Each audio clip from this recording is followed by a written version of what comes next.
Ноу-хау ад беларускага таварыства падводнага спорту. Цэлых 600 кілаграм рыбы розных парод упершыню запушчана ў возера Соя. Гэта яшчэ і рэкрэацыя вадаёма, дзе вельмі любяць адпачываць госці і жыхары абласнога цэнтра.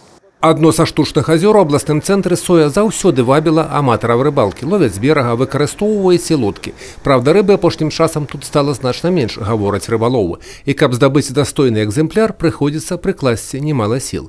Цяпер намаганнямі Беларускай федэрацыі падводнага спорту сітуацыя змянілася кардынальна. Карп, белы амур, карась, шчупак, тоўсталобік пасяліліся ў возеры.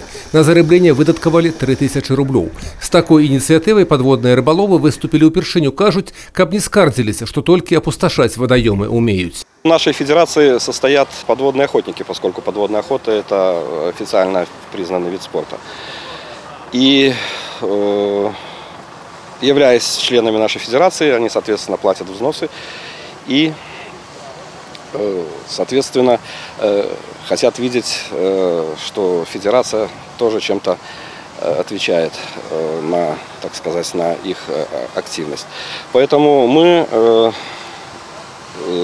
решили сделать зарыбление этого водоема для того, чтобы подводные охотники, ну, по крайней мере, Брестовой области, могли здесь заниматься подводной охотой.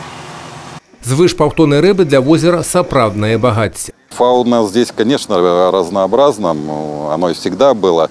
Другой вопрос, что данное место не является заказником, но имеет, скажем, водоохранную зону, прибрежные полосы, которые как бы являются зоной особой охраны. Пакуль рыба асвойваецца на новым месцы жыхарства, дзейнічае каранцін. Але ўжо праз некалькі тыдняў любы жадаючы зможа прыйсці сюды з вудай. Рыбалка поўнасцю бясплатная. А вось браканьерам будзе пастаўлены заслон, абяцаюць прыродаахоўныя службы. Юрый Печур, Тыгран Акапян, тэлерадыёкампанія «Брэст».